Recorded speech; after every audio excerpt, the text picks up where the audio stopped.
আমার হঠাৎ মনে হলো আমি তোমার সাথে খুবই খারাপ আচরণ করে ফেলেছি। আর বাসায় গিয়ে তোমায় মিস করেছিলাম, তোমার রান্না মিস করেছিলাম। এইটুকু বয়সে তুমি এত দারুণ রাঁধো, তারপরে খুব ভালো স্ত্রী করো। আর সবচেয়ে বড় ব্যাপার হলো কালকে আমি কোনো নেশা করিনি, কিন্তু নেশা না করে আমি থাকতে পারি না, পাগল হয়ে যাই। রান্নায় না হয় ভালো হওয়া মন্দ হওয়া ব্যাপার থাকে, কাপড় ইস্ত্রি করার ভালো মন্দ ব্যাপার আছে কি জানি।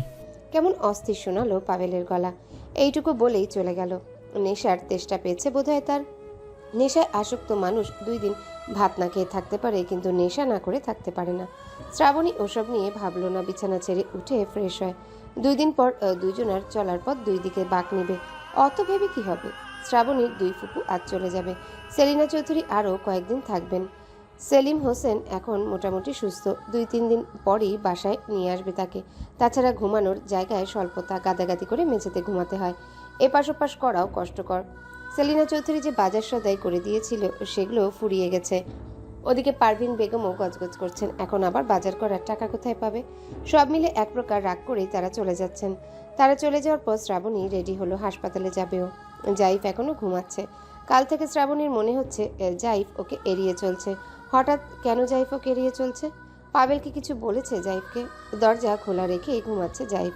শ্রাবণী কিছুক্ষণ দরজার সামনে দাঁড়িয়ে রইল। দরজা ঠেলে ভেতরে গিয়ে জাইফকে ঘুম থেকে ঢেকে তুলতেই কেমন সংকোচ হলো। সংকোচ কাটাতে ব্যর্থ হয়ে অনেকক্ষণ দরজার সামনে দাঁড়িয়ে থেকে চলে গেল। ও হাসপাতালে যাওয়ার জন্য রেডি হয়েছে সেটাও ভুলে গেল। হুট করে জাইফ ওকে এড়িয়ে চলছে, বিষয়টা নিয়ে প্রচণ্ড বিচলিত হয়ে পড়ল। শ্রাবণী আবার কিছুক্ষণ পর জাইফের রুমের দিকে গেল। এবার আর দরজার সামনে দাঁড়িয়ে না থেকে সরাসরি রুমের ভেতরে ঢুকে পড়ল। জাইফকে ঘুম থেকে তুলে প্রশ্ন করল, আপনি আমায় এড়িয়ে চলছেন কেন? এভাবে পূর্ব প্রস্তুতি ছাড়া ঘুম ভাঙার পর এমন প্রশ্ন শুনে জাইফ নিদ্রাচ্ছন্ন চোখে কেবল ভ্রু কুঁচকে শ্রাবণীর দিকে তাকিয়ে রইল। মিনিট 2 ওভাবে তাকিয়ে থাকার পর আবারও চোখ বুজল। শ্রাবণী আবারও বলল, আমি কিছু জিজ্ঞেস করেছি আপনাকে জাহিদ ভাই, আপনি কি আমার কথা বুঝতে পারছেন না? জাইফ চোখ না মেলে বিরক্ত গলায় বলল, আরে শ্রাবণী, এই সাত সকালে কোত্থেকে এলি তুই? এখন 7 সকাল, বেলা 11টা বেজে গেছে। জাইফ এক লাফে উঠে বসে, চোখ মুখ থেকে ঘুম ঘুম ভাব নিমিশেই চলে গেল। চমকানো গলায় বলল, 12:30টায় আমার বাস। 10:30টার অ্যালার্ম দিয়ে রেখেছিলাম মোবাইলে। অ্যালার্ম কি বাজেনি? 12:30টায় বাস, এখনো 1.5 ঘন্টা বাকি। এমন তাড়াহুড়ো কেন করছেন? ব্যাগ গোছাতে হবে, রেডি হতে হবে, বাস স্টপে যেতেও তো সময় লাগবে, আর একটু কাজও আছে। ফুপু তো বললো কয়েকদিন পরে যাবে। আমার আজই যেতে হবে। শ্রাবণী একটু থেমে থেমে বলল, রেডি হতে, ব্যাগ গোছাতে অ্যাটলিস্ট 20 মিনিটের বেশি সময় লাগবে না? আর বাস স্টপে যেতে 10 মিনিট লাগবে বড়জোর। আপনি এখন আবার আমায় এড়িয়ে যেতে তাড়াহুড়ো দেখাচ্ছেন। জাইফের মুখের ভঙ্গি হঠাৎ পরিবর্তন হয়ে গেল। তোয়ালে হাতে ওয়াশরুমের দিকে যেতে যেতে বলল, তোকে এড়িয়ে যাওয়া কি শ্রেয় নয়? শ্রাবণী কিছু বলার সুযোগ পেল না। জাইফ ওয়াশরুমে ঢুকে পড়ল। কিছুক্ষণ পর ওয়াশরুম থেকে বের হলে শ্রাবণী জিজ্ঞাসা করল, আমাকে এড়িয়ে যাওয়া শ্রেয় কেন? জাইফ স্থির হয়ে শ্রাবণীর মুখোমুখি বসলো। অনেকক্ষণ ধরেই নীরব। কি বলবে তা মনে মনে গুছাতে লাগলো বোধহয়। কিছু সময় পর বলতে শুরু করলো, সম্পর্কে আমার কাজিন হলেও আমাদের সাথে একদমই পরিচয়, যোগাযোগ কিছুই ছিল না। 5 বছরেও একবার এখানে আসা হতো না আমার। আম্মু বছরান্তে আসতো, তারপর সে বাসায় গিয়ে তোদের কথা বলতো। তোদের ব্যাপারে আম্মুর থেকে যতটুকু শুনেছি ততটুকুই। তুই যখন ক্লাস 5-এ পড়িস তখন তোকে দেখেছিলাম। এরপর একদম বিয়ের সময় দেখা। তোর বিয়ের সময় তোর সাথে যখন দেখা হলো, তুই কেমন সহজেই তোর সব দুঃখের কথা আমায় বলে ফেললি। বিষয়টা আমায় মুগ্ধ করলো। আমার সাথে তোর তেমন কোনো পরিচয় ছিল না, চেনা জানা ছিল না।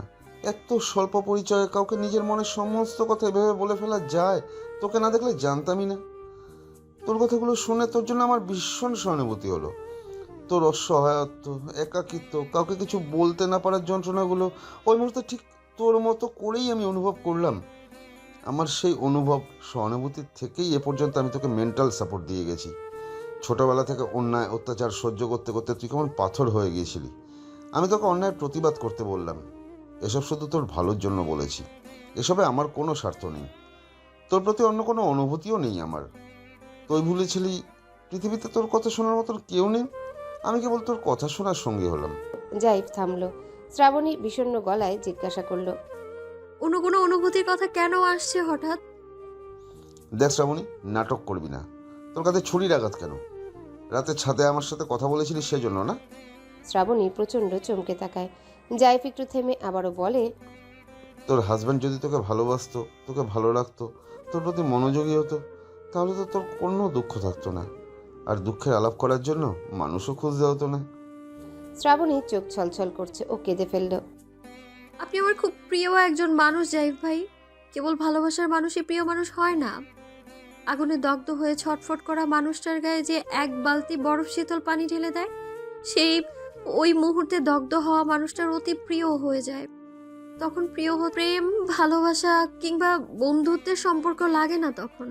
আপনিও আমার সেই রকম প্রিয়। আমার চারপাশের মানুষগুলো যখন আমার যন্ত্রণার আঘাতে প্রতিনিয়ত ক্ষত বিক্ষত করে, তখন আপনি আমার সেই ক্ষতগুলোতে প্রলেপ দেন। আমার খানিকটা আরাম হয় তখন। এমন একজন মানুষ প্রিয় হতে প্রেম, ভালোবাসা কিংবা অন্য কোনো অনুভূতির দরকার হয় না, বিশ্বাস করুন। যে মানুষটা আমায় নামে মাত্র বিয়ে করেছে, না আমায় ভালোবেসেছে, না আমায় ভালো রেখেছে, আমাকে অন্য কারোর সাথে দেখে সে আমায় ছুরি দিয়ে আঘাত কেন করবে? শ্রাবণীর চোখ থেকে ঝরঝর করে পানি পড়ছে। জাইফ ব্যাগ গোছাতে গোছাতে বলল, তোর আর আমার ভিতরকার সম্পর্ক কি সেটা শুধু আমরা দুজনই জানি, অন্য কেউ তো জানে না। অন্য করে ভুল বোঝা স্বাভাবিক। শ্রাবণী চিৎকার করে উঠল। আমার প্রতি যার মনে কোনো আবেগ অনুভূতি কিচ্ছু নেই, যে নিজের মতো যা ইচ্ছা তাই করে বেড়ায়, আমাকে ভুল বোঝার অধিকার তার নেই। যে আমাকে কখনো সঠিকভাবে বোঝার চেষ্টা করেনি, সে কেন আমায় ভুল বুঝবে? জাইফ এসে শ্রাবণীর পাশে বসলো, কোমল দৃষ্টিতে ওর দিকে তাকিয়ে বলল, কান্না বন্ধ কর। আমার জন্য তোদের ভিতর ঝামেলা হয়েছে, এটা বুঝতে পেরে আমার কেমন অপরাধ বোধ হয়েছিল, সাথে অস্বস্তিও। সেজন্য আমি তোকে এড়িয়ে গেছি। আমি শুধু চাচ্ছি তুই ভালো থাক। আমার বেরোতে হবে, দেরি হয়ে যাচ্ছে। আপনি কি আমার সাথে আর কখনো কথা বলবেন না জাইফ ভাই? জাইফ হেসে বলল। বলবো না কেন, অবশ্যই বলবো। জাইফ ব্যাগ কাঁধে নিয়ে রুম থেকে বের হয়ে গেল। শ্রাবণী রুমেই বসে রইল। ওর চোখ দুটো বারবার ঝাপসা হয়ে আসছে। জাইফ চলে যাওয়ার পর শ্রাবণী বিষণ্ণ মুখে বসে রইল ওভাবেই লম্বা সময় ধরে। নিষ্পলক দৃষ্টিতে আনমনে চেয়ে আছে দেয়ালের দিকে। ভীষণ দুর্ভাবনা চেহারায়, বড্ড দুঃখী দুঃখী লাগছে। উদাসী শুষ্ক চোখ, কষ্ট হচ্ছে, সঙ্গে আক্ষেপও। জাইফ ছিল ওর একমাত্র ভরসা স্থল। জাইফের কথায় সাহস পেত, জাইফ ওকে অভয় দিত ও আবিষ্ট হয়ে শুনত। নরম কোমল শ্রাবণী জাইফের কথার মন্ত্রেই যেন হঠাৎ হঠাৎ দুর্গম দুঃসাহসী হয়ে উঠত। শ্রাবণী একটা দীর্ঘ নিঃশ্বাস ফেলে উঠে দাঁড়ায়, ধীর পায়ে রুম থেকে বের হয়ে যায়, চোখে মুখে পানি ছিটিয়ে দেয়। কেমন উদ্ভ্রান্তের মতো লাগছে তাকে দেখতে। দুপুর গড়িয়েছে, রোদের তেজ ক্রমশ বাড়ছে। এই কাঠফাটা রোদ মাথায় নিয়ে এখন হাসপাতালে যাবে? বাসায় একা হাঁসফাঁস অস্থির লাগছে। নিদারুণ এক যন্ত্রণা বুকের ভেতর দলা পাকাচ্ছে। বাইরে বের হলে যেন কিছুটা স্বস্তি মিলবে। শ্রাবণী হাসপাতালের উদ্দেশ্যে বাসা থেকে বের হয়। রাস্তায় মানুষের ভিড়ে মিশে যায়, তবুও মনের হাঁসফাঁস ভাব কমে না। যে একা, সে শত মানুষের ভিড়েও একা। ফুটপাত ধরে হাঁটতে ভালো লাগছে তাই গাড়ি ডাকলো না। হাসপাতাল বেশ দূরে বাসা থেকে, যেতে আধা ঘন্টার বেশি লাগলো। সেলিম হোসেন ঘুমাচ্ছেন, রাতে নাকি এক ফোঁটাও ঘুম হয় না তার। সেলিম হোসেনের সাথে দেখা করা গেল না। শ্রাবণী বসে বসে তার ঘুম ভাঙার অপেক্ষা করছে। পারভিন বেগমও বসে বসে ঝিমাচ্ছেন। নীলা আর তুহিন কি নিয়ে যেন খিলখিল করে হাসছে। সেলিনা চৌধুরী শ্রাবণীর পাশে এসে বসে বলল, শ্রাবণী, জাইফকে এখনো ঘুমাচ্ছে? ওর নাকি জরুরি কাজ পড়েছে। দুপুরের দিকে চলে যাওয়ার কথা, কখন থেকে ফোন দিয়ে যাচ্ছি, রিসিভ করছে না। জাইফ ভাই চলে গেছে। চলে গেছে? ওকে তো আমার সাথে হাসপাতালে দেখা করে তারপর যেতে বলেছিলাম। শ্রাবণী গাছারা ভাব নিয়ে বলল, ঘুম থেকে উঠতে দেরি হয়ে গিয়েছিল তোমার ছেলের, তাই বোধহয় হসপিটালে আসার সময় পাইনি। শ্রাবণী মিথ্যা বলল। ঘুম থেকে ওঠার পরও যথেষ্ট সময় ছিল। শ্রাবণীর সাথে কথা বলতে গিয়ে দেরি হয়েছে। সেলিনা চৌধুরী জিজ্ঞাসা করলেন, কয়টার বাসে গেছে ও? 12:30টায়। আচ্ছা, তুই দুপুরে খেয়েছিস? গরুর মাংস, ভুনা খিচুড়ি আছে টিফিন ক্যারিয়ারে, ক্ষুধা লাগলে খেয়ে নে। খেয়েছি। আবারও মিথ্যা বলল শ্রাবণী। খায়নি বললে সেলিনা চৌধুরী বারবার খেতে বলবে। এই মুহূর্তে শ্রাবণীর কথা বলতে ইচ্ছা করছে না, কিন্তু সেলিনা চৌধুরী একের পর এক প্রশ্ন করেই চলল। পাবেল বাসায় চলে গেছে? শ্রাবণী অন্যমনস্কভাবে বলে, হুম। ছেলেটাকে তেমন সুবিধার ঠেকে না, কেমন যেন হালচাল। তোদের ভিতর সব ঠিকঠাক চলছে তো? শ্রাবণী চমকে যায়, কিছুটা অপ্রস্তুত ভাব। জাইফ কি তাহলে সেলিনা চৌধুরীকে কিছু জানায়নি, নাকি সব জেনেও না জানার ভান করছে সেলিনা চৌধুরী? শ্রাবণী কি বলবে তাই নিয়ে দ্বিধায় পড়ে গেল। দ্বিধাগ্রস্ত গলায় আমতা আমতা করে বলল, হ্যাঁ, সব ঠিকঠাক চলছে। সব ঠিকঠাক চলছে? সব ঠিকঠাক চলার তো কথা না। শ্রাবণী আবার চমকে ভ্রু কুঁচকে তাকায়। সেলিনা চৌধুরী বলে, সাধারণত নিম্নবিত্ত পরিবারের একটা মেয়ের যখন উচ্চবিত্ত পরিবারের বিয়ে হয় তখন শ্বশুরবাড়িতে নানা রকমের ঝামেলা পোহাতে হয়। আমিও পোহিয়েছি ঝামেলা। প্রথম প্রথম খুব দুঃখ পেতাম, কাঁদতাম। আস্তে আস্তে শক্ত হলাম, জাইফ হলো, তারপর কিছুটা শান্তি পেয়েছি। এ পর্যায়ে শ্রাবণীর ধারণা হলো সেলিনা চৌধুরী সব জানে। যে ব্যাপারটাও সবার কাছ থেকে গোপন করে ভীষণ সুখে আছে বলে অভিনয় করে যাচ্ছে, সেই গোপন সত্যটি সেলিনা চৌধুরী জানে। তবে তিনি সরাসরি না বলে এভাবে ঘুরিয়ে ফিরিয়ে কেন বলছে তা শ্রাবণীর বুঝে আসছে না। সেলিনা চৌধুরী আবারও বলল, আসলে বাচ্চা কাচ্চা হলে সব ঠিক হয়ে যায়। এখন কি শ্রাবণীরও উচিত বাচ্চা নেওয়া? সেলিনা চৌধুরী ঘুরিয়ে ফিরিয়ে সেটাই বলতে চাচ্ছেন। শ্রাবণীর এসব শুনতে ভালো লাগছে না। ও মিথ্যা অজুহাত দেখে কেবিন থেকে বের হয়ে গেল। শ্রাবণীর ফোন ভাইব্রেট হচ্ছে ভ্যানিটি ব্যাগের ভিতর। জয়নাল সাহেব ফোন করেছে, অনেকদিন পর ফোন করলো। জয়নাল সাহেবকে শ্রাবণী ভালো মানুষই মনে করতো, কিন্তু সেদিনের পর সেই ধারণা বদলে যায়। জয়নাল সাহেব বললেন, শ্রাবণী, কেমন আছো? ভালো বাবা, আপনি কেমন আছেন? আমার শরীরটা কদিন ধরে ভালো যাচ্ছে না। আচ্ছা, তুমি বাসায় ফিরবে কবে? তোমার বাবার সুস্থ হতে যদি আরো 6 মাস লাগে, তাহলে কি তুমি আরো 6 মাস বাপের বাড়িতে উঠে থাকবে? আমরা গ্রামে আটকে আছি। পাবেলও বাসায় থাকে না তেমন। বাসাটা একদম খালি পড়ে আছে। চোর ডাকাত সব লুট করে নিয়ে গেলেও দেখার কেউ নেই। শ্রাবণী কিছু বলল না। ওর বলতে ইচ্ছে হলো, আমি আপনাদের বাসায় কেয়ারটেকার না, আমি আর আপনাদের বাসায় ফিরবো না। কিন্তু এসব বলার উপযুক্ত সময় এখন না। জয়নাল সাহেব আরো কিছুক্ষণ এসব নিয়ে অনর্থক বকবক করে ফোন রাখলো। শ্রাবণী ওসব কানে নিল না, গায়েও মাখলো না। সেলিম হোসেনের ঘুম ভাঙলো বিকালে। গলার স্বর ভীষণ রুগ্ন, ক্লান্ত শোনালো। চোখ দুটো কোটরে ঢুকে গেছে একদম। চেহারা চেপে গেছে, দীর্ঘ সময় কথা বলতে পারেন না। একটু কথা বললেই হাঁপিয়ে যান। রাতে শ্রাবণী হাসপাতালে ছিল। 3 দিন পর সেলিম হোসেনকে বাসায় আনা হলো। এই 3 দিনে পাভেল বেশ কয়েকবার এসেছে। শ্রাবণী স্বাভাবিক আচরণই করেছে। ওর মনে যে বিচ্ছেদের চিন্তা চলছে তা পাভেলকে বুঝতে দেয়নি একদম। সেলিম হোসেনকে যেদিন বাসায় আনা হলো সেদিনই সেলিনা চৌধুরী চলে গেলেন। বিকালবেলা নীলা তুহিন বাসার বাইরে হইচই করে কানামাছি খেলছে। পারভিন বেগম ঘুমাচ্ছে। সেলিম হোসেন বারান্দার চৌকিটায় বসে আছে খেয়ালহীনভাবে। শ্রাবণী আস্তে আস্তে গিয়ে সেলিম হোসেনের পাশে বসলো। কিছুক্ষণ নীরবে বসে থেকে বলল, বাবা, আমি তোমাকে কিছু কথা বলতে চাই। শ্রাবণীর কথায় সুর ভালো ঠেকছে না। সেলিম হোসেন কিছুটা বিচলিত হয়ে বলল, কি কথা? শ্রাবণী লম্বা দম ফেলে বলল, আমি একদম হাঁপিয়ে গেছি বাবা, আর পারছি না আমি। প্রতিনিয়ত শারীরিক মানসিক অত্যাচার করে ওই বাড়ির সবাই মিলে আমায় শেষ করে দিচ্ছে, ওরা মেরে ফেলবে আমায়। সেলিম হোসেন চুপ করে রইল অনেকক্ষণ, তারপর ধীরে ধীরে বলে, আমি বেশি দিন বাঁচব না। আমি মারা যাওয়ার পর তোর কি এই বাড়িতে জায়গা হবে? হবে না। আমি বেঁচে থাকলেও বা কী করতে পারবো তোর জন্য? তোর রোজগার আয় কিছুই নেই আমার। তুই ডিভোর্স দিতে চাচ্ছিস পাভেলকে? ডিভোর্সের পর কি হবে সেটা ভেবেছিস? তোর কি মনে হয় ডিভোর্সের পর তুই এর চেয়ে ভালো থাকতে পারবি? আর অনিশ্চিত হয়ে যাবে তোর জীবনটা। এখন তো মাথা গোজার মতন ঠাঁই আছে, তখন এই ঠাঁইটুকুও থাকবে না। যা কিছু হয় নিজেকে মানিয়ে নে, এক সময় সব ঠিক হয়ে যাবে। চেষ্টা করেছি মানিয়ে নিতে, কিন্তু ধৈর্য আর কুলায় না বাবা, কখনো ঠিক হবে না এগুলো। সেলিম হোসেন মেয়ের হাত ধরে অনুরোধ করে বলে, ডিভোর্সের চিন্তা মাথায় আনিস না মা। মানুষের দুঃখ সারা জীবন থাকে না, এক সময় ও বাড়িতেই তোর শান্তি হবে। শ্রাবণী উঠে চলে যায় সেলিম হোসেনের কাছ থেকে। এসব কথা তো শুনতে চায়নি। ও তো চেয়েছিল সেলিম হোসেন মেয়ের সমস্ত দুঃখের কথা শুনে হাহাকার করে উঠে বলবে, তোকে আরও ও বাড়িতে যেতে দিব না মা। ডিভোর্স দিয়ে দে ওই মা অমানুষটাকে। বাপের প্রতি আবারও গাঢ় অভিমান হয় শ্রাবণীর। অসুস্থ মানুষটার উপর অভিমান করেই বা কি হবে, তিনিও তো নিরুপায়। তার বা কি করার আছে। রাতে পাভেল আসে। শ্রাবণী শুয়েছিল, চোখে তন্দ্রাভাব, পুরোপুরিও ঘুমায়নি। নীলার কান্নার শব্দ ভেসে আসছে পাশের রুম থেকে, সেটাও শুনতে পাচ্ছে। রুমে কারো উপস্থিতিও টের পেল, কিন্তু চোখ মেলে তাকাতে ইচ্ছা হলো না। শ্রাবণী, ঘুমাচ্ছ? পাভেলের গলা। শ্রাবণী চমকে উঠে বসে। পাভেল আজ মেরুন রঙের একটা শার্ট পরে এসেছে, কড়া পারফিউম দিয়েছে। পারফিউমের ঘ্রাণে রুম ছেয়ে গেল। দেখতে বেশ ভালো লাগছে তাকে। পাভেলের হাতে একটা কেক, কেকের উপর লেখা শুভ জন্মদিন। কার জন্মদিন? টেবিলের উপর নীল রঙের একটা গিটারও রাখা। পাভেল কেকটাও টেবিলের উপর রাখলো, তারপর শ্রাবণীর দিকে এগিয়ে এসে বলল। শুভ জন্মদিন শ্রাবণী। শ্রাবণী বিহ্বল হয়ে তাকিয়ে রইল। আজ তো ওর জন্মদিন না, ওর জন্মদিন 3 মাস আগে চলে গেছে। পাভেল গিটারটা শ্রাবণীর দিকে এগিয়ে দিয়ে বলল। শুভ জন্মদিন শ্রাবণী, এটা তোমার জন্মদিনের উপহার। তুমি ভালো গান করো তাই। আপনাকে কে বলেছে আজ আমার জন্মদিন? আজ তো আমার জন্মদিন না। শ্রাবণীর হঠাৎ মনে পড়ে যায় 6 মে। ওর স্কুলের কাগজপত্রে জন্মদিন 6 মেই দেওয়া, কিন্তু ওর জন্মদিন 9 ফেব্রুয়ারি। শ্রাবণীর স্কুলের সমস্ত কাগজপত্র ড্রেসিং টেবিলে ড্রয়ারে রাখা। পাভেল বোধহয় সেখান থেকেই দেখেছে।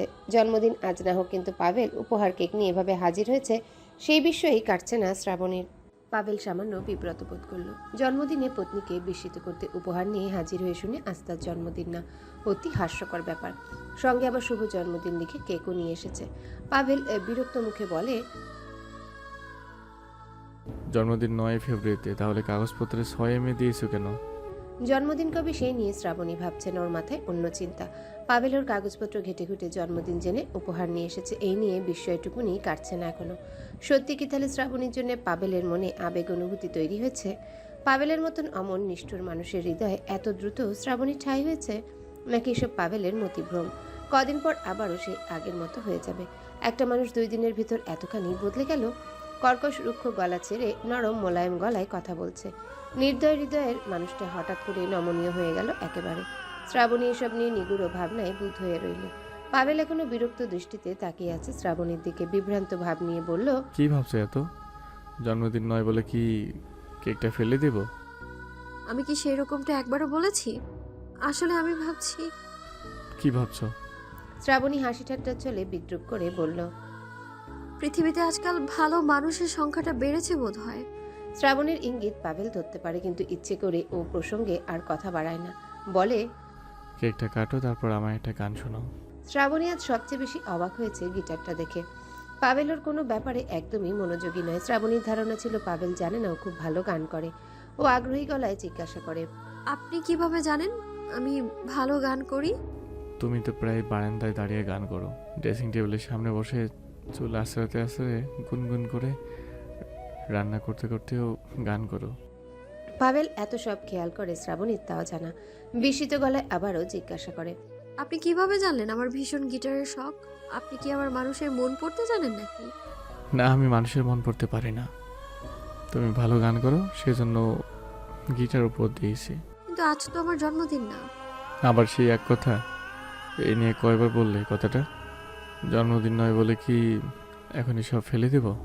শ্রাবণী কেক কাটলো। যত সময় গড়াচ্ছে ততই দুর্ভাবনায় পড়ে যাচ্ছে শ্রাবণী। এই মানুষটার কাছ থেকে এত ভালো আচরণ আশাতীত। কিছুতে ওর মন থেকে এই চিন্তা দূর হয় না। শ্রাবণী তো চেয়েছিল পাভেলের সাথে আর কখনো ওর দেখা না হোক। পথ চলার সমাপ্তি, সম্পর্কের বিচ্ছেদ এখানেই ঘটুক। পাভেলের উপর সে প্রচণ্ড রাগ, ঘৃণা, ক্ষোভ, অভিমান কি সব হালকা হয়ে গেল? পাভেলের এই সামান্য ভালো আচরণে ওর মন নড়বড়ে হয়ে গেল। সৃষ্টিকর্তা বোধহয় মানুষকে নিজের মন নিয়ন্ত্রণ করার ক্ষমতা দেয়নি। মন বড় অবাধ্য জিনিস। শ্রাবণী এতদিন পাভেলের থেকে ওর প্রতি এমন মনোযোগ, খেয়াল, দরদ প্রত্যাশা করত, কিন্তু সেসবের বদলে অবহেলা, অত্যাচার পেতে পেতে হাঁপিয়ে উঠেছিল। এখন আবার একটু ভালোবাসা পেয়ে সকল অভিমান, অভিযোগ ছাপিয়ে অদ্ভুত অনুভূতি হচ্ছে। শ্রাবণী বারবার অন্যমনস্ক হয়ে যাচ্ছে। পাভেল ওর 2 গালে কেকের ক্রিম লাগিয়ে দিল। শ্রাবণী কপট রাগ নিয়ে পাভেলের দিকে তাকায়। পাভেল নির্লিপ্ত ভঙ্গিতে বলে। তুমি এত সুন্দর কেন শ্রাবণী?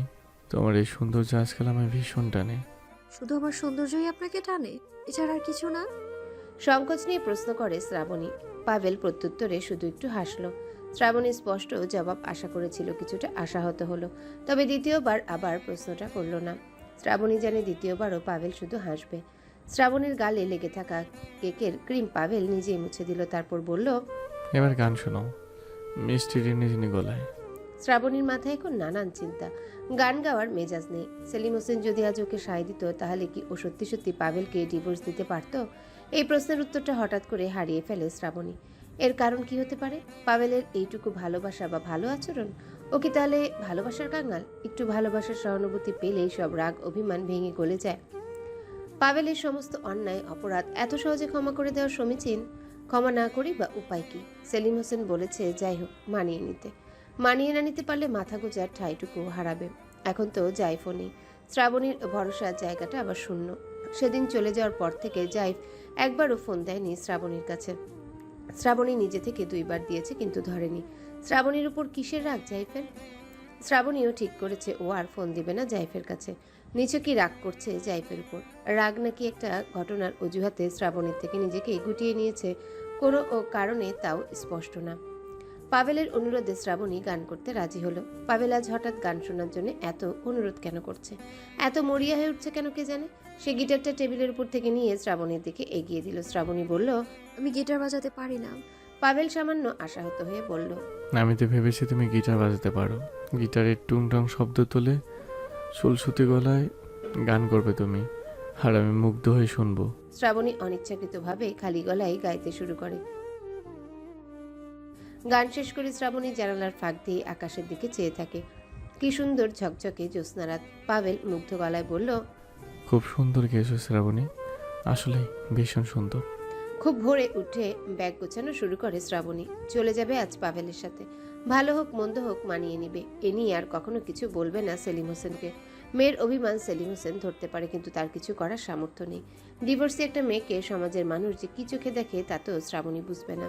কত কটূক্তি অপমান লাঞ্ছনা সহ্য করতে হয়। এরকম নিম্নবিত্ত পরিবারের মেয়েদের ডিভোর্স হলে দ্বিতীয় বিয়ে দেওয়া দুর্বিষহ কাজ। এসব চিন্তা কি শ্রাবণীর মাথায় আছে? ও শুধু ভাবে ডিভোর্স হয়ে গেলেই ও বেঁচে যাবে। ব্যাগ লাগেজ নিয়ে বাসার সামনে এসে দাঁড়ায় শ্রাবণী। সেলিম হোসেনও দুর্বল শরীর নিয়ে এসেছে মেয়েকে গাড়িতে তুলে দিতে। পাভেল কাল নিজের গাড়ি নিয়ে এসেছে। শ্রাবণী গাড়িতে উঠে বসলো। মুখ ভার আর বিষণ্ণতার। গাড়ি চলতে শুরু করে। শ্রাবণী বারবার পিছনে ফিরে তাকায়। সেলিম হোসেনও তাকিয়ে আছে। দ্রুত গতিতে গাড়ি চলছে। ক্রমশই সবকিছু অস্পষ্ট হয়ে যাচ্ছে। নিজের চিরচেনা বাসাটা গেটের সামনে সেলিম হোসেনের দাঁড়িয়ে থাকা। কেন জানি শ্রাবণীর বুক চিরে বারবার দীর্ঘ নিঃশ্বাস বের হয়ে আসতে চাচ্ছে। গাড়িতে ওঠার পর থেকে দুজনের কেউই কোনো কথা বলছে না। দীর্ঘ সময় পর পাভেল হঠাৎ বলল, শ্রাবণী, তুমি এবার আমার সাথে আসতে চাওনি তাই না? শ্রাবণী চমকে যায়। একথা পাভেল কিভাবে জানলো? পাভেলের তো জানার কথা না এসব। কি হলো শ্রাবণী, কথা বলছো না কেন? আমি যা বলছি সত্য না? আশ্চর্য, কি বলছেন এসব? আমি কেন আপনার সাথে আসতে চাইবো না? পাভেল অদ্ভুত ভঙ্গিতে হেসে বলল, তোমার চেহারার অভিব্যক্তিই বলে দিয়েছে আমি যা বলেছি সত্য। শ্রাবণী দ্রুত গাড়ির আয়নার দিকে তাকায়। কই, ওর চেহারা ভঙ্গিতেও স্বাভাবিকই। পাভেল যা বলছে তা সত্য, কিন্তু এই সত্যিটা স্বীকার করতে ওর এত জড়তা, সংকোচ হচ্ছে কেন? তুমি আমার ডিভোর্স দিতে চেয়েছিলে তাই না শ্রাবণী? পাভেল স্বাভাবিক গলায় প্রশ্নটা করলো। শ্রাবণীর চেহারায় তীব্র অপ্রস্তুত ভাব। কি উত্তর দিবে? ও চমকিত চোখে তাকিয়ে রইল। পাভেল বলল, কি হলো, উত্তর দাও। এইসব আপনার মন গড়া কথা। আমি নিরুপায়। যত যাই হোক সব আমার সহ্য করতে হবে। ডিভোর্সের কথা ভাবার সুযোগ নেই আমার। নিরুপায় না তুমি, তোমার তো উপায় আছে জাইফ। শ্রাবণী স্তব্ধ হয়ে যায় কয়েক মুহূর্তের জন্য। পাভেল হাসে। হাসিতে ক্রূর বিদ্রুপ। পাভেলের কথার বিপরীতে কি জবাব দিবে বুঝে উঠতে পারে না শ্রাবণী। পাভেলও থেমে আছে, কিছু বলছে না। শ্রাবণীর উত্তরের অপেক্ষা করছে। অনেকক্ষণ পর শ্রাবণী শান্ত গলায় চাপা রাগ নিয়ে বলে, জাইব ভাইয়ের সাথে আমার কোনো সম্পর্ক নেই। তাকে নিয়ে ফের এসব বলবেন না আপনি, বিশ্রী লাগে আমার শুনতে। গাড়ি এসে থামে বাসার গেটের সামনে। শ্রাবণী গাড়ি থেকে নামে উন্মনা চেহারা নিয়ে। পাভেল এত সব জানলো কিভাবে? এই ব্যাপারটা সেলিম হোসেন আর জাইফ বই আর কেউ জানে না। এর মানে কি দাঁড়ালো? জাইফ আর সেলিম হোসেনের ভিতর কেউ একজন পাভেলকে বলেছে। এমন বিশ্রী কাজটা করলো কিভাবে তারা? শ্রাবণী বড় রাগ হয়। ডিভোর্সের সিদ্ধান্ত নিয়েও মাথা গোজা ঠায়ের জন্য এই বাড়িতে আবার ফিরে আসতে হলো। এই ব্যাপারটা নিশ্চয়ই বুঝে গেছে পাভেল। বুঝবেই বা না কেন? সহজ একটা হিসাব, 3 বছরের বাচ্চাটিও বুঝবে। এখন তো পাভেল আর অসুবিধা পেয়ে গেল। যত যাই হোক, শ্রাবণীর যাওয়ার কোথাও জায়গা নেই। পাভেলের এই ধারণা আরও পোক্ত হলো। শ্রাবণী ছোট্ট একটা নিঃশ্বাস ফেলে সামনে পা বাড়ায়। পাভেল গাড়ি থেকে নামলো না। জরুরি কাজ আছে তার, আবারও বেরোবে। একবারে বেকার মানুষ, কাজকর্মহীন, তবুও রোজ নিয়ম করে সকাল বিকাল তার জরুরি কাজ থাকে। শ্রাবণীও কখনো মুখ ফুটে জিজ্ঞাসা করেনি কিসের এত জরুরি কাজ। জানতে ইচ্ছা হয় না ওর। গেটের দারোয়ান আনোয়ার মিয়া শ্রাবণীকে দেখে আন্তরিক ভঙ্গিতে বিগলিত হাসল। সহজ সরল চেহারা লোকটার। সামনের 2টা দাঁত নেই, হাসলে বিদঘুটে লাগে। শ্রাবণীও সামান্য হেসে বাসার ভিতরে ঢুকে। ডাইনিং টেবিলটা দেখে মনে হচ্ছে ওটার উপর দিয়ে একটা ছোটোখাটো সাইক্লোন বয়ে গেছে। গ্লাস কাত হয়ে আছে, এটো থালা বাসনের উপর মাছি ভনভন করছে। আরেকটা পেটে মাংস দিয়ে ভাতের ভিতর পানি ঢালা। 2-3 দিন আগের বোধ হয়। রুমের অবস্থা এর চেয়েও খারাপ। শ্রাবণী এখন কাজ হলো সব গোছগাছ করা। ও এঁটো বাসনগুলো হাতে নিল ধোয়ার জন্যে। এর ভিতর দরজার ঠেলার শব্দ হলো।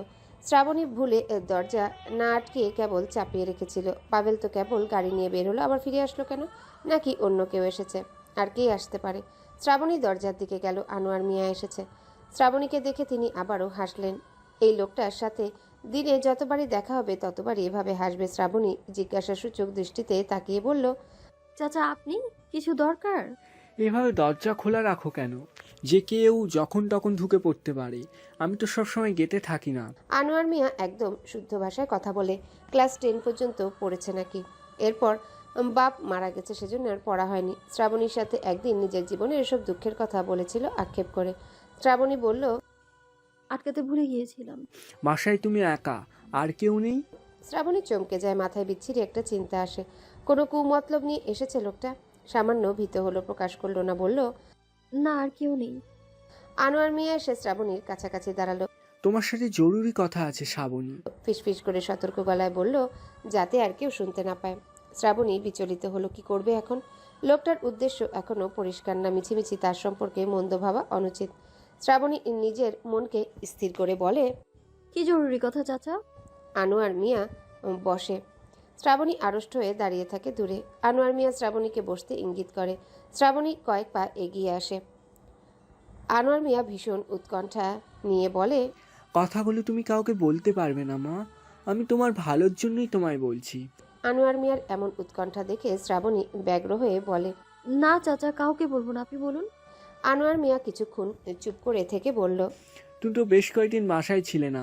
তোমার শ্বশুর শাশুড়ি কেউ তো বাসায় না, পাবেল খালি বাসায়। শ্রাবণী অস্থির গলায় বলল, খালি বাসায় কি? ও মেয়ে নিয়ে আসতো খালি বাসায়, 2-3 ঘন্টা থাকতো একসাথে। শ্রাবণী স্তব্ধ হয়ে রয় কিছুক্ষণ। তারপর এক গ্লাস পানি খায় নিচু গলায় জিজ্ঞাসা করে, কখন নিয়ে আসতো? দিনে নাকি রাতে? বেশিরভাগ দিনে, 2 দিন রাতেও এনেছিল। পুরো রাত ছিল নাকি 2 ঘন্টা থেকে চলে গেছে? পুরো রাত ছিল। মেয়েটাকে এর আগে কখনো এই বাসায় আসতে দেখেছেন আপনি? মানে আমাদের বিয়ের আগে? এক এক সময় এক একজনকে নিয়ে আসে, কয়জনের চেহারা মনে রাখবো আমি? শ্রাবণী বিষণ্ণ ভঙ্গিতে অস্ফুট কণ্ঠে বলল, এক এক সময় এক একজন? হুম। এরপর শ্রাবণী নীরব হয়ে রইল। বিষাদ ভাড়াতুর থমথমে মুখ।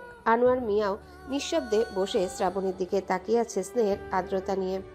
লম্বা সময় পর শ্রাবণী বলে, আর কিছু বলবেন চাচা? না মা। একটু বিরতি দিয়ে আনোয়ার মিয়া আবারও বলল, আমায় 1 কাপ চা খাওয়াবে মা? এখন আমার মন ভালো নেই চাচা, অন্য একদিন খাওয়াবো। আপনি আসতে পারেন এখন। আনোয়ার মিয়া চলে গেলেন। যাওয়ার আগে পই পই করে বলে গেলেন, আমি যে তোমায় এসব কথা বলেছি ভুলেও যেন কেউ না জানে মা। তাহলে আমার চাকরি থাকবে না। আমার কথা ভুলেও বলো না, আমার খুব খারাপ হবে। শ্রাবণী আনোয়ার মিয়াকে আশ্বস্ত করে কেবল বলল, কেউ জানবে না চাচা। আনোয়ার মিয়া চলে যাওয়ার পর শ্রাবণী দরজা আটকে দিল। এলোমেলো পা ফেলে সোফায় গিয়ে বসে পড়ল। আবার এটো বাসন পরিষ্কার করলো না, অগোছালো ঘরদোরও গোছালো না। শ্রাবণী কাঁদছে না, তেমন দুঃখও করছে না, শুধু আক্ষেপ করছে।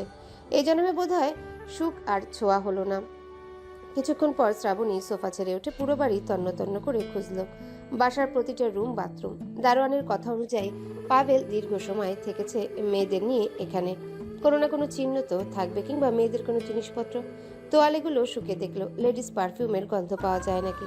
পাভেলের সবগুলো শার্ট দেখলো, একটা একটা করে লিপস্টিকের দাগ লেগে আছে কিনা। শার্টে কিছুই নেই, কোনো চিহ্নই নেই। সন্ধ্যার দিকে পাভেল আসে। বাসায় এসেই ওর মেজাজ চটে যায়। খাবার টেবিলটা পর্যন্ত পরিষ্কার করেনি শ্রাবণী। বাসায় এসে বোধহয় কোনো কাজে হাত লাগায়নি, এমনকি রান্নাও করেনি। এই নিয়ে পাভেল কিছুক্ষণ হইচই করলো। শ্রাবণী নির্লিপ্ত চেহারায় বসে রইল, পাভেলের সব কথা তুচ্ছ করে। পাভেল শ্রাবণীর কাঁধে জোরে ঝাঁকি দিয়ে বলে, সমস্যা কি তোমার? মুখে কুলু বেটে বসে আছো কেন? কথা কানে যাচ্ছে না? শ্রাবণী দ্বিধাদ্বন্দ্বে ভুগছে।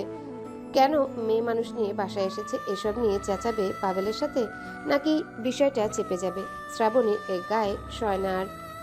ও হঠাৎ বলে উঠল, কয়েকদিন তো আমি ছিলাম না, এর ভেতর কি আপনি কোনো মেয়ে মানুষ নিয়ে বাসায় এসেছেন? শ্রাবণীর গলায় কোনো জড়তা নেই, ঝরঝর করে আছড়ে পড়ল কথাগুলো। পাভেলের কপালে সামান্য ভাঁজ পড়ল।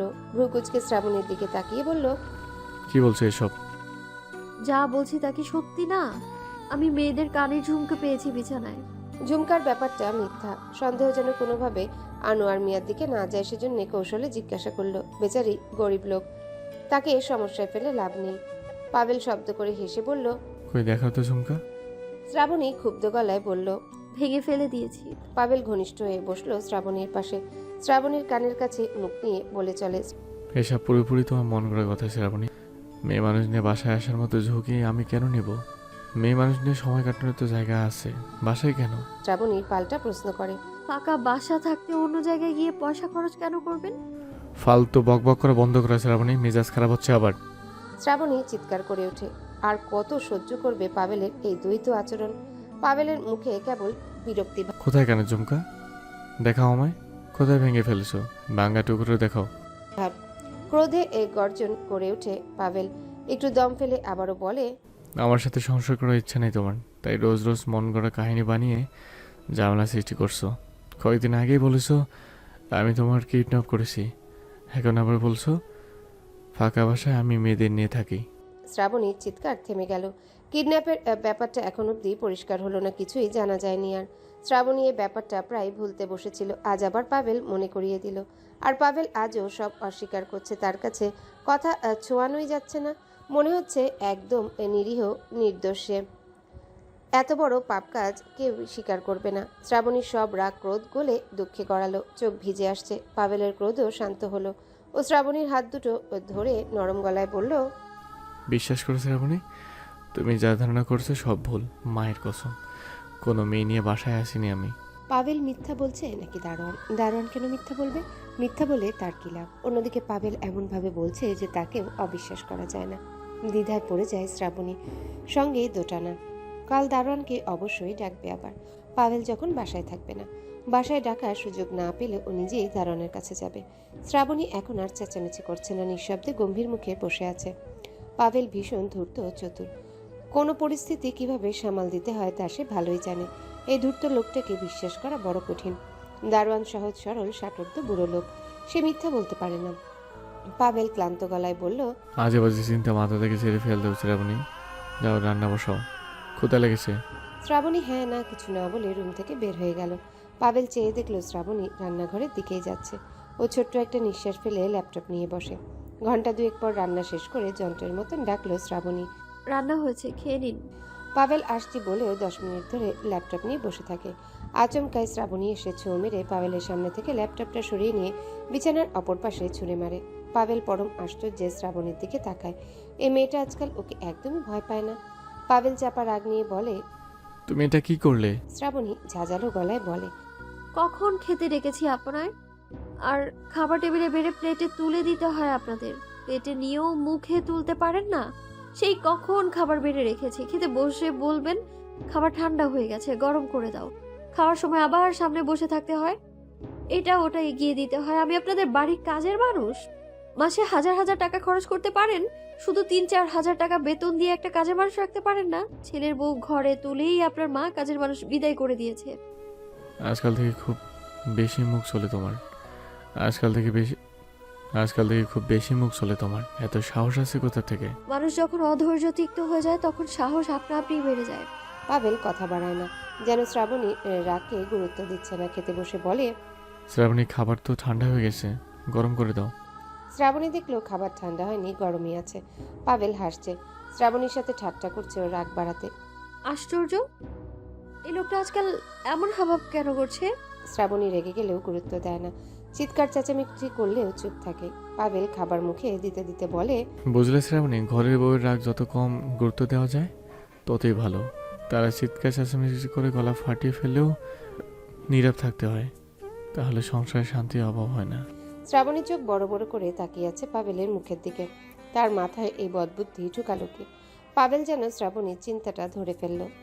এইসব রাজীবের কথা। রাজীবকে চিনে তো, আমার বন্ধু, আমাদের বাসায় এসেছিল কয়েকবার। দেখছো না, আমি ওর বুদ্ধিটা আজকাল কাজে লাগাচ্ছি।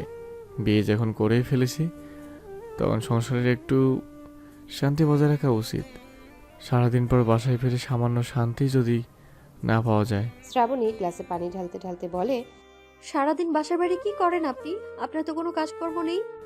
তোমায় কে বলেছে আমার কাজকর্ম নেই? আজকে এমপি সাহেব এসেছিল, আমার সাথে খুব ভালো সম্পর্ক, ওখানেই ছিলাম। পাভেলের ভাত খাওয়া শেষে আবার ল্যাপটপ নিয়ে বসে। শ্রাবণীর মাথায় শুধু আনোয়ার মিয়ার বলা কথাগুলো ঘুরছে।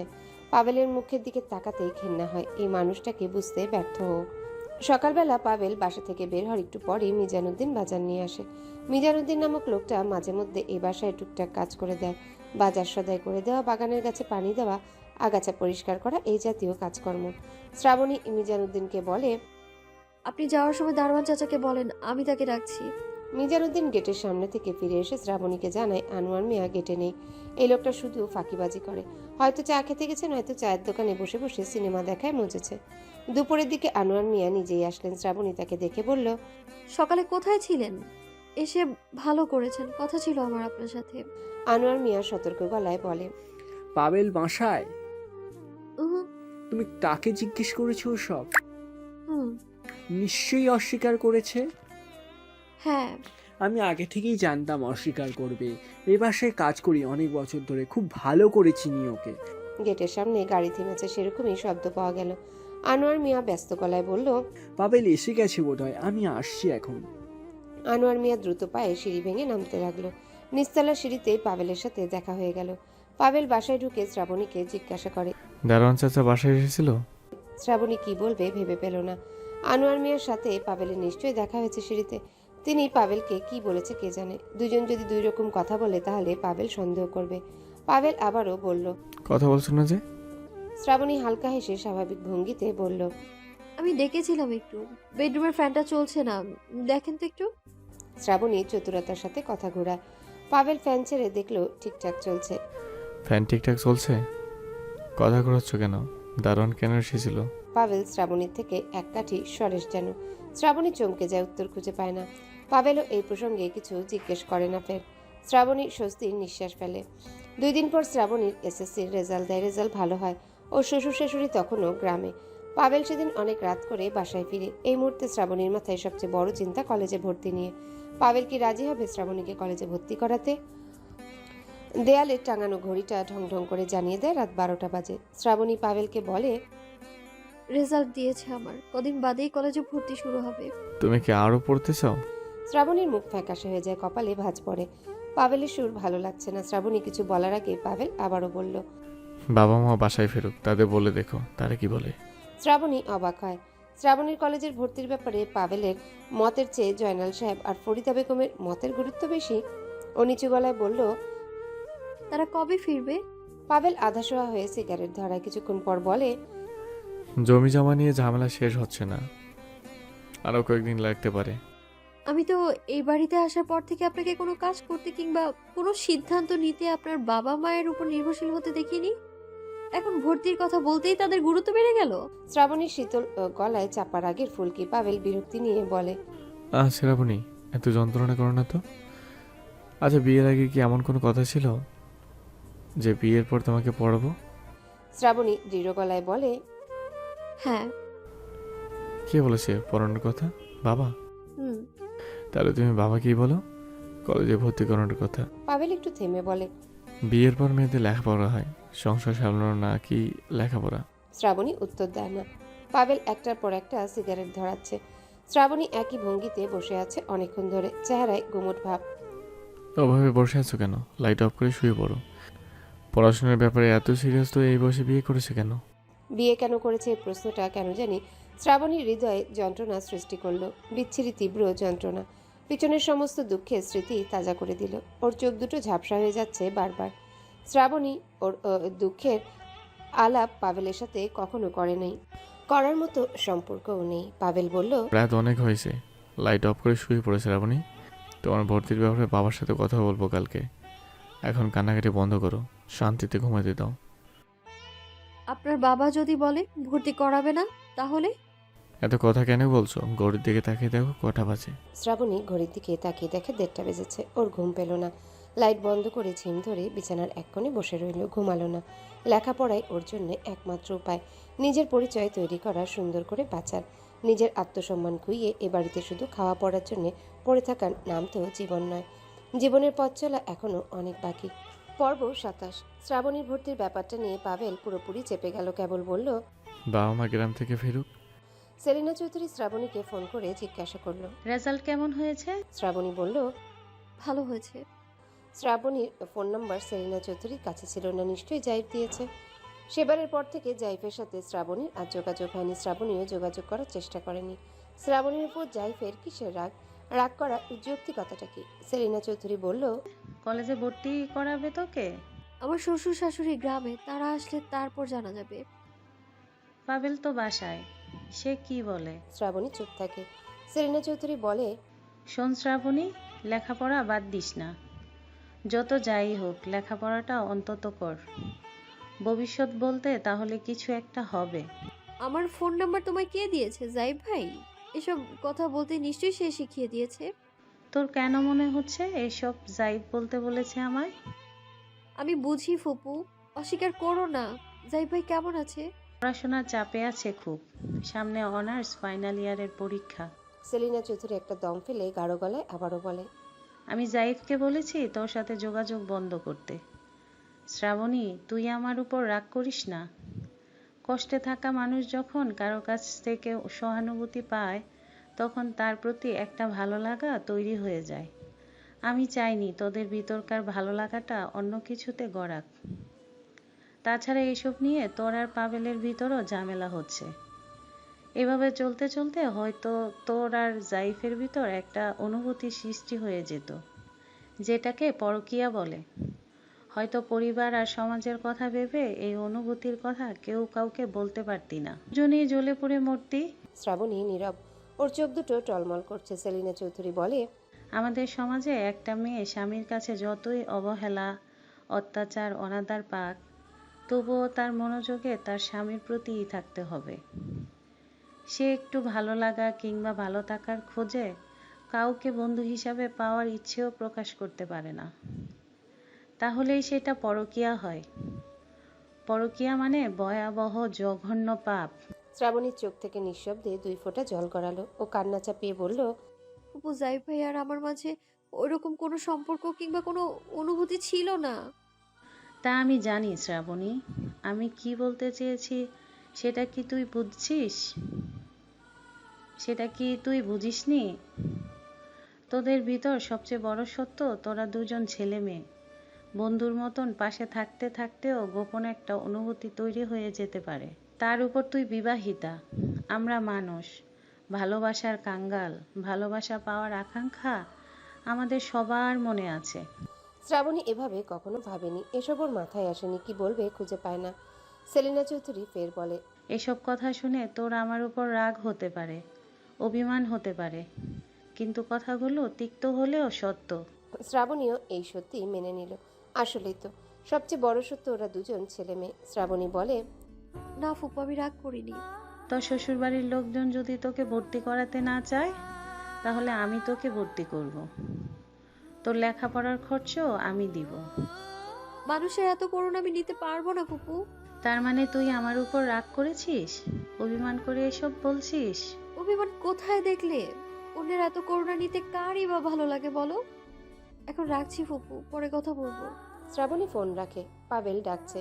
কাল বাসায় পাবেলের বন্ধুদের দাওয়াত করেছে, সেই নিয়ে ভীষণ ব্যস্ত পাবেল। শ্রাবণীকে বলল, কাল বাসায় যারা আসবে তাদের ভিতরে অনেকেই জানে না আমি বিয়ে করেছি। আমার কয়েকজন বন্ধু জানে কেবল। যারা জানে না আমি তাদের জানাতেও চাচ্ছি না। 16 বছরের একটা মেয়ে বিয়ে করেছি, সবে এটা নিয়ে ঠাট্টা করবে। শ্রাবণী তীক্ষ্ণ কণ্ঠে বলে, তো আমি কালকে বাসা থেকে চলে যাব? আর রাগ করছো কেন? আমি কি সেরকমটা বলেছি? তো কি বলতে চাচ্ছেন? কাল সবাইকে বলবো তুমি আমার কাজিন। কাজিন বলবেন? বেশ, আপনাকে স্বামী হিসেবে পরিচয় দিতে আমার খুব বেশি ভালো লাগে না। পাবেল ভেবেছিল শ্রাবণী বিষয়টা নিয়ে দুঃখ পাবে। পাবেল সামান্য অবাক হয়। সে হাসলো, কি মনে করে হাসলো কে জানে। কিছুক্ষণ পর বলল, আলমারিতে একটা খয়েরি শাড়ি দেখছো না? ওটা তুমি পরবে কাল, তোমার ভালো লাগবে। প্রথমত অত পাতলা ফিনফিনে শাড়ি আমি পরবো না, আর দ্বিতীয়ত ওটা অন্যের জন্য কেনা। এই প্রসঙ্গটা আসতে শ্রাবণীর শাড়ির সাথে চিঠিটার কথা মনে পড়ল। শ্রাবণী বলল, শাড়িটার সাথে একটা চিঠিও ছিল। নিশ্চয় চিঠিটাও পড়েছো। তোমার মনে দুটো প্রশ্ন, মেয়েটাকে আমি 2 করে কেন বলছি? আর একটা বিবাহিত মেয়ের সাথে আমার সম্পর্ক ছিল। হ্যাঁ ছিল সম্পর্ক, আরও আমার ফ্রেন্ড ছিল। ওর বিয়ের পরেও আমাদের সম্পর্ক ছিল, যেটাকে বলে পরকীয়া। ওসব অনেক আগের কাহিনী। শ্রাবণী অবাক হয়। কত সাবলীলভাবে কথা বলছে পাভেল। অবাক না হয়ে পারা যায় না। পাভেল আবারও বলল, এত গিয়ে হলে চলে না শ্রাবণী, আধুনিক হও। এটা তোমার বাপের বাড়ি না, এটা তোমার শ্বশুর বাড়ি। সব বিষয় আমাদের সামনে মানেই চলতে হবে। তুমি কি এখন লম্বা ঘুমটা টেনে আমার বন্ধুদের সামনে যেতে চাচ্ছ? ওরা তাহলে আমায় নিয়ে হাসাহাসি করবে। ফিনফিনে পাতলা শাড়ি পরা মানেই আধুনিকতা না? আচ্ছা, আমি যাবো না আপনার বন্ধুদের সামনে। শ্রাবণীর গলায় কঠিন তেজ। পরদিন পাভেলের বন্ধুরা আসলো। শ্রাবণী রান্নাবান্না করলো, কিন্তু তাদের সামনে গেল না। পাভেল বেশ কয়েকবার সবার সামনে যাওয়ার জন্য বলল শ্রাবণীকে, কিন্তু শ্রাবণী নিজের জেদ ধরে রাখলো। ও তিনতলার একটা রুমে চুপচাপ বসে রইল। হঠাৎ তিনতলায় ওঠার সিঁড়িতে পায়ের আওয়াজ পাওয়া গেল, কেউ তিনতলায় আসছে। শ্রাবণী জানালার পর্দা সরিয়ে দেখলো পাভেল আর ওর বন্ধু মুনিম আসছে। শ্রাবণী যে রুমে আছে ওই রুমের পাশে একটা ফাঁকা জায়গা আছে। সেখানে বসার জন্য চমৎকার ব্যবস্থা রয়েছে। ছোট একটা টেবিল আর 2-3টা বেতের চেয়ার রাখা। পাশেই অনেকগুলো ফুলের টব সাজানো। পাভেল মুনিমকে নিয়ে সেখানে বসলো। মুনিম ভ্রু কুঁচকে জিজ্ঞাসা করে, আচ্ছা, তোর বউ কি বাসায় না? এত রান্না বান্না করলো কে? পাভেল গা ছাড়া ভাব নিয়ে বলল, আছে বাসায়। বাসায়? কোথায় বাসায়? ও যাবে না কারোর সামনে। আমি তেমন জোর করিনি। অনেকেই জানে না আমি বিয়ে করেছি। এতটুকু মেয়েকে বিয়ে করেছি জানলে তো সবাই ঠাট্টা করবে। তো বিয়ে কেন করেছিস? সব আমার বাবার মর্জি। আমার বয়স হয়েছে বলে কি বয়স্ক একটা মেয়ে ঘরে আনবে বউ করে? সুন্দরী এক কম বয়সী মেয়েকে পছন্দ করলো। ওদিকে আমার তো বিয়ে করার ইচ্ছেই ছিল না। ছোটবেলা থেকেই আমার সমস্ত কাজ নিয়ে বাবার রাগ। সব মিলে রাগটা এমন পর্যায়ে চলে গিয়েছিল যে বাবা বলল আমি যদি এবার তাদের না শুনি তো জায়গা জমি সব দান করে দিবে। মৃত্যুর পর আমি তো সব মদ গাঁজা খেয়ে বন্ধু বান্ধব নিয়ে উড়াবো। এর চেয়ে নাকি দান করে দেওয়া ঢের ভালো। এই অসহ্য চাপের মুখে পড়ে বিয়ে করেছি। পাভেল একটু থেমে বলল, তোদের কাছে স্বাভাবিক জীবন মানেই বিয়ে করে সংসার করা আর বাচ্চা কাছে জন্ম দেওয়া। আমি যে জীবনটা যাপন করেছিলাম সেটা তাদের কাছে বড় অস্বাভাবিক ছিল। তাদের ধারণা তারা আমি বিয়ে করে স্বাভাবিক জীবনে ফিরিয়েছে। তোদের মাঝে সম্পর্ক কেমন? পাভেল নড়ে চড়ে বসে পড়ল। প্রথম ওর গায়ে হাত তুলতাম, নিত্য চিৎকার চেঁচামেচি ঝগড়া চলতো। কিন্তু ইয়েতেও বাদ সাজলেন বাবা। তিনি বললেন ওটা স্বাভাবিক জীবনযাপন না পাবেল, বউয়ের গায়ে হাত তোলা যাবে না, চেঁচামেচি ঝগড়াঝাটি এসব করা যাবে না। তিনি আমার সুন্দর একটা সংসার দেখতে চান। আমায় অনুরোধ করলেন অন্তত এই বুড়ো বয়সে আমার মানসিক শান্তিতে। পাভেল কথার মাঝে থামে। মুনিম আগ্রহী হয়ে জিজ্ঞাসা করে, তারপর আর কি, বাবার অনুরোধটুকু রাখার চেষ্টা করছি। কিন্তু সংসার বিয়ে এসবে আমার বিতৃষ্ণা জোর করে হয় না বোন। মেয়েটার সাথে এক ছাদের নিচে থাকছিস, এক বিছানাতে ঘুমোচ্ছিস, ওর প্রতি তোর কি কোনো অনুভূতি তৈরি হয়নি? শ্রাবণী ভীষণ সুন্দর, ভালো লাগে দেখতে। প্রথম যতটা বিরক্ত লাগতো এখন ততটা ভালো লাগে। এটাকে বোধহয় অনুভূতি বলা যায় না। আর কোনো মেয়ের প্রতি আমার অনুভূতি দীর্ঘস্থায়ী হয় না। নিত্য নতুন মেয়ে মদ গাঁজায় চুপে থাকে কি শান্তির জীবন? মুনিম হতাশ দৃষ্টিতে তাকিয়ে আছে পাভেলের দিকে। তুই যেটাকে শান্তির জীবন ভাবছিস সেটা আসলে সত্যি শান্তির জীবন না। তোর বাবার কথাই ঠিক, ওটা অসুস্থ অস্বাভাবিক জীবন। মেয়েটার বয়স নাকি সবে 16 বছর। তোর মতন 34 বছর বয়সী এক পুরুষের সাথে বিয়ে হলো। ওইটুকুন একটা মেয়েকে কেন এত অশান্তি দিচ্ছিস? উফ, আমি এখন ওকে কোনো অশান্তি দিচ্ছি না। আমি ওর সাথে জাস্ট ভালো আচরণ করছি। তুই ওর সাথে যে ভালো আচরণ করছিস সেটা তো মন থেকে করছিস না, সবটা মেয়েকে তোর বাবার অনুরোধ রক্ষার্থে কিংবা বাসার ঝই ঝামেলা কমাতে। বাসার বাইরে তো তুই এখনো আগের মতো যা ইচ্ছে তাই করছিস। তুই কি পুরোটা জীবন এভাবে কাটাতে চাস? এভাবে পুরোটা জীবন কাটানো কি সম্ভব? মুনিম একটু থেমে অনুরোধের স্বরে বলে, সব ছেড়ে ছুড়ে শ্রাবণীকে নিয়ে সুন্দর একটা সংসার তৈরি কর। মেয়েটাকে ভালোবাস। তুই যেটাকে শান্তি ভাবছিস সেটা সাময়িক মোহ। একটা সময় তুই সত্যিকারের ভালোবাসার মানুষের অভাব বোধ করবি। তোর চারপাশটা ফাঁকা হয়ে যাবে। সেই দুঃসময় আসার আগেই নিজেকে বদলে ফেল। জানি ওসব তোর দীর্ঘদিনের অভ্যেস, ছাড়তে হয়তো সময় লাগবে। আমিও তো আগে তোর চেয়ে কম ছিলাম না। এখন বিয়ে করেছি, সংসার করছি। আমার মেয়েটা যখন বাবা বলে ডাকে তখন মনে হয় আমি যেগুলোকে তোর মতো শান্তি ভেবেছি সেগুলো ভুল। পাভেলের চেহারা দেখে মনে হচ্ছে ও মুনিমের এসব কথা শুনতে আগ্রহ পাচ্ছে না, বিরক্ত হচ্ছে। প্রসঙ্গ ও পাল্টে ফেলে, রাখ এসব কথা, দোতলায় চল, ওরা নিশ্চয়ই আমাদের খুঁজতে শুরু করেছে। এই বলে পাভেল দ্রুত চলে গেল দোতলার দিকে। মুনিমও পিছনে পিছনে যায়। শ্রাবণী একটা দীর্ঘ নিঃশ্বাস ফেলে জানালার কাছ থেকে সরে যায়। দেয়ালের ওপাশের প্রতিটা কথা স্পষ্ট শুনেছে সে। জয়নাল সাহেব, ফরিদা বেগম আর পাভেলের দাদা দাদি গ্রাম থেকে ফিরেছে। শ্রাবণী সংকোচীনভাবে জয়নাল সাহেবকে বলল কলেজে ভর্তির কথা। জয়নাল সাহেব তৎক্ষণাৎ কিছু বলল না, নীরব ছিলেন। রাতের বেলা জয়নাল সাহেব বিছানায় শুয়ে শুয়ে বই পড়ছে। ফরিদা বেগম রুমে ঢুকে দরজায় খট করে শব্দ হয়। জয়নাল সাহেব সেদিকে একবার তাকায়। ফরিদা বেগম এসে জয়নাল সাহেবের পাশে বসে গম্ভীর গলায় প্রশ্ন করল, তুমি কি শ্রাবণীকে কলেজে ভর্তি করাবে? জয়নাল সাহেব বইয়ের দিক থেকে চোখ না সরিয়ে হালকা গলায় বলল। ফরিদা বেগম শক্ত গলায় বলে, ওর বাবার সাথে তো এরকম কথা ছিল না। ওরকম কত কথা বিয়ের আগে থাকে। সুন্দরী মেয়ে, কলেজে ভর্তি করানোর পর চোখ ফুটে যাবে। তাছাড়া লেখাপড়া করবে নাকি সংসার সামলাবে? বিয়ে হয়েছে, সংসার করবে, এত লেখাপড়ার কি দরকার? তুমি কি ওকে কলেজে ভর্তি করাতে চাইছো না? না, চাচ্ছি না। আর তুমি ওকে কলেজে ভর্তি করাতে পারবে না।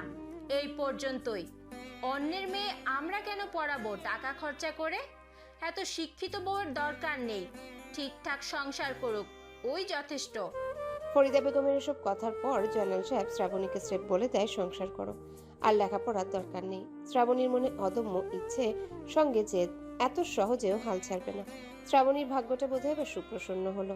এর ভিতর একদিন সেলিম হোসেন ফোন করে বলল, শ্রাবণী, আমি তোকে কলেজে ভর্তি করাবো। শ্রাবণী বিহবল বোবা হয়ে রয়। অনেকক্ষণ বলে, বাবা কি বলছো? তুমি টাকা কোথায় পাবে? টাকা কোথায় পাবো তা তোর জানতে হবে না, তোকে আমি পড়াবো। তাহলে তোর আর তাদের টাকা খরচ করতে হচ্ছে না।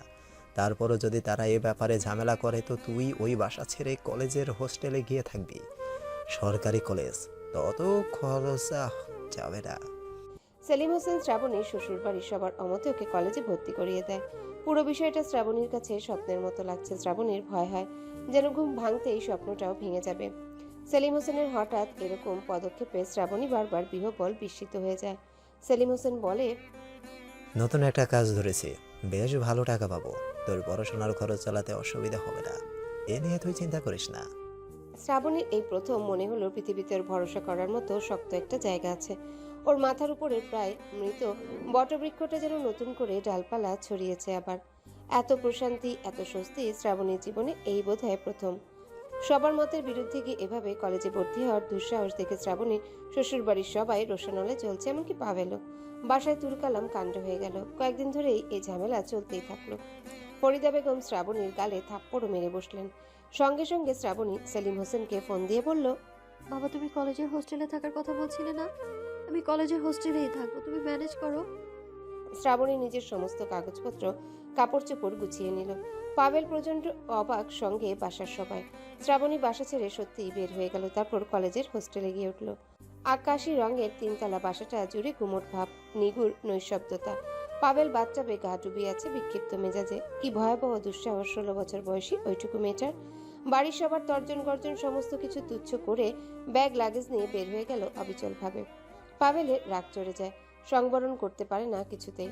শ্রাবণীর এত দুঃসাহস সহ্যাতীত। ইচ্ছে হয় এক্ষুনি ওকে কলেজের হোস্টেল থেকে টেনে হিচড়ে নিয়ে এসে জেলখানার মতন 4 দেয়ালে বন্দি করে কয়েদি বানিয়ে রাখতে। হঠাৎ নৈশব্দতা ভেঙে গলা ছেড়ে উচ্চ চিৎকার করে উঠে ফরিদা বেগম, গরিব ঘরের মেয়ে এনেছি যাতে মাথা নিচু করে চলে, হলো তার বিপরীত। এখন আমাদের মাথার উপর দিয়ে চলছে। ছোট লোকের বাচ্চার সাহস দেখেছো? কিভাবে বাড়ি থেকে বের হয়ে গেল? ফরিদা বেগম রুমের বাইরে দাঁড়িয়ে চেঁচাচ্ছেন। জয়নাল সাহেব রুমের ভিতর আরাম কেদারায় বসে দোল খাচ্ছেন। মৌনভাবে খুব গম্ভীর হয়ে আছেন তিনি। ফরিদা বেগম বিকট শব্দে দরজা ঠেলে রুমে ঢুকে, মুখে এখন কথা নেই কেন তোমার? মুখে কুলু পেটে বসে আছো কেন? বারবার নিষেধ করেছিলাম তোমায় এ বিয়ে দিও না। অত সুন্দরী বউয়ের দরকার নেই। সুন্দরী মেয়েরা ভালো হয় না, সাংসারিক হয় না। আমার কথার তো দাম দাওনি, তুচ্ছ করেছ। মানুষ দেখেই আমি বলতে পারি আচার চরিত্র কেমন হবে। এই মেয়ে দেখে আমার সুবিধার লাগেনি। জয়নাল সাহেব বিরক্ত ভঙ্গিতে মৃদুস্বরে কেবল বললেন, ফারিদা, চেঁচামেচি বন্ধ করো। কেন কেন চেঁচামেচি বন্ধ করব? শ্রাবণীর বাপের হঠাৎ এত তেজ বের হলো কোত্থেকে? আগে তো এত তেজ ছিল না। বেয়ের বাড়ির মানুষদের 2 বেলা ভালো করে খাওয়ানোর মুরদ নেই, আবার মেয়ে পড়াবে। আচ্ছা করো চেঁচামেচি, মহিলা মানুষ চেঁচামেচি ছাড়া আর কি করতে পারবে? বুদ্ধিজ্ঞান খাটিয়ে কোনো সমস্যার সমাধান তো আর করতে পারবে না। এত কষ্ট করে চিৎকার চেঁচামেচি করে মানুষকে না জানিয়ে একটা মাইক ভাড়া করে নাও, মাইক দিয়ে এলাকার সবাইকে জানিয়ে আসো, সবাই জানুক আমাদের বাড়ির বউ আমাদের মান্য করে না। ফরিদা বেগম আরো ক্ষিপ্ত হয়ে যায়। এর ভিতর পাভেল আসে, সদ্য গোসল সেরেছে, ব্যস্ত গলায় বলে, মা নাস্তা দিয়ে যাও, জলদি বের হতে হবে। ফরিদা বেগম কর্কশ গলায় বলে, বানাইনি নাস্তা। কে বানাবে নাস্তা? আর 11টায় কিসের নাস্তা? রান্না করার মেজাজ নেই, আজ রান্না হবে না, দুপুরে বাইরে খেয়ে নিস। ফরিদা বেগম দম ফেলে আবারও বলে, জরুরি ভিত্তিতে একটা কাজের মেয়ের খোঁজ করিস, সংসারের এত সব কাজকর্ম আমি করতে পারবো না। জয়নাল সাহেব বলে উঠল, আগের কাজের মেয়েটা ভালোই ছিল, তাকে কেন বিদায় করছিলে? ঘরে বউ ছিল বলে?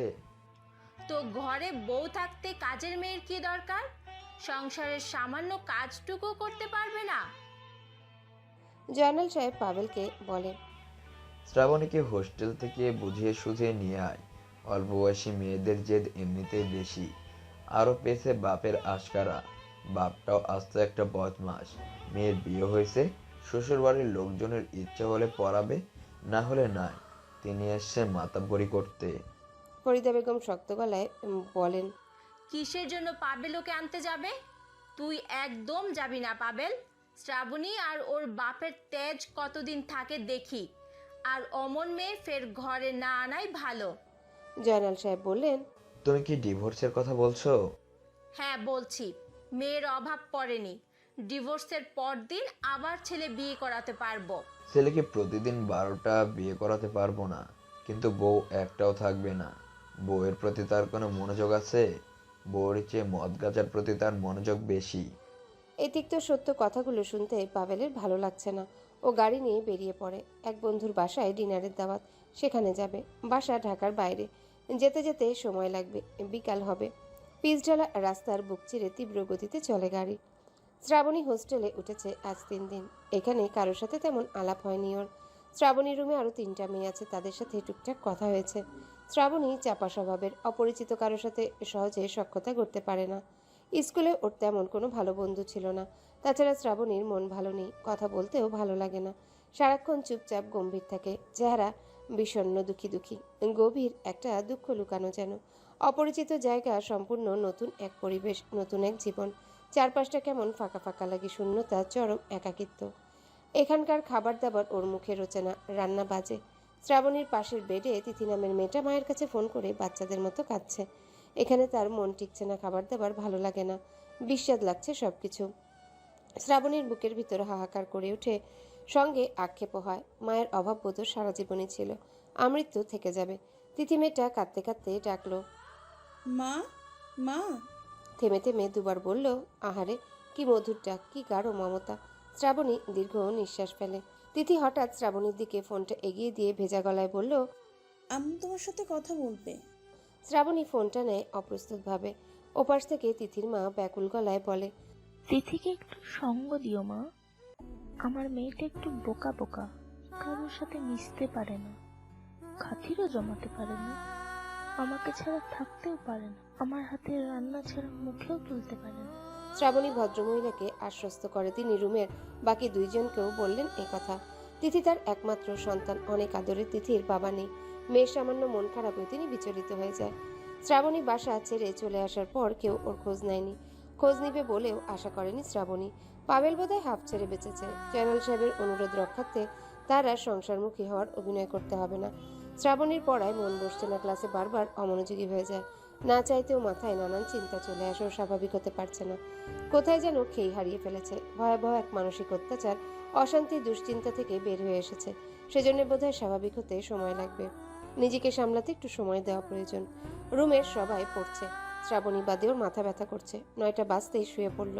বাতির আলোতে শ্রাবণীর ঘুম হয় না, মাথা ব্যথা বাড়ে। তবুও কিছু করার নেই, চোখ বুজে শুয়ে থাকে। ছোট একটা বিছানা, একটা বালিশ, একটা ক্যাথা। বিছানার পাশে টেবিলে বই খাতা রাখা, এই নিয়ে এখন শ্রাবণীর দুনিয়া। সেলিম হোসেন ফোন করেছে। শ্রাবণী ফোন ধরে। সেলিম হোসেন জিজ্ঞাসা করে, আজও তোর শ্বশুর বাড়ি থেকে কেউ আসেনি? পাবেল বা তোর শ্বশুর শাশুড়ি? না বাবা, কেউ আসেনি, বোধহয় আসবেও না। ডিভোর্সের কথা ভাবছে হয়তো তারা। তোর মাথা ব্যথা কমেনি? না বাবা, মাথা ব্যথার জন্য পড়তে পারছি না। তোর শ্বশুর বাড়ি থেকে কেউ আসলে আমায় জানাস। জানাবো, রাখছি এখন। শ্রাবণী ফোন রাখে। রাত ক্রমশ বাড়ে, ওর ঘুম আসে না। হোস্টেলে এসেছে এই 3 দিন, এক রাতেও ঠিকঠাক ঘুম হয়নি। নতুন জায়গা বলে নাকি মন ভালো না বলে তা ঠিক বুঝতে পারছে না। হোস্টেলে দুপুরে ডিম রান্না হয়েছে। শ্রাবণী একটু খেয়ে প্লেটে পানি ঢেলে উঠে পড়েছে। না হচ্ছে ঘুম, না খেতে পারছে খাবার। রাতেও খেতে পারেনি, শরীরও ক্লান্ত হয়ে যাচ্ছে দিন দিন। বাইরে থেকে খাবার কিনে খাওয়ারও টাকা নেই, এক কানাকড়িও নেই ওর কাছে। সেলিম হোসেনের কাছে চাইতেও বিবেকে বাদে। ভর্তি, বই কেনা, সব মিলিয়ে অনেক টাকা খরচ হয়ে গেছে। রুমের বাকি 3 জনের ভিতর বেশ ভালো খাতির জমে উঠেছে। তারা একসাথে আড্ডা দেয়, গল্পগুজব করে। তিথি মেয়েটার কান্নাকাটিও কমেছে।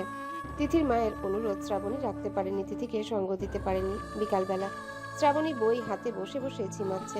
ওর সাথে একজন দেখা করতে এসেছে। কে এসেছে? পাবেল।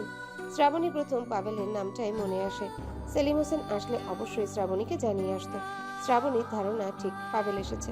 ওর বুকের ভিতর ধক করে উঠে। পাবেল স্বাভাবিকভাবে বলে, হ্যালো বন্ধুরা, পরবর্তী পার্ট খুব তাড়াতাড়ি আসবে, তো সবাই অপেক্ষায় থাকো। আর চ্যানেলটি যারা এখনো সাবস্ক্রাইব করোনি তারা পরবর্তী পার্ট দেখার জন্য চ্যানেলটি সাবস্ক্রাইব করে রেখো। ধন্যবাদ সবাইকে, আমাদের সাথেই থেকো।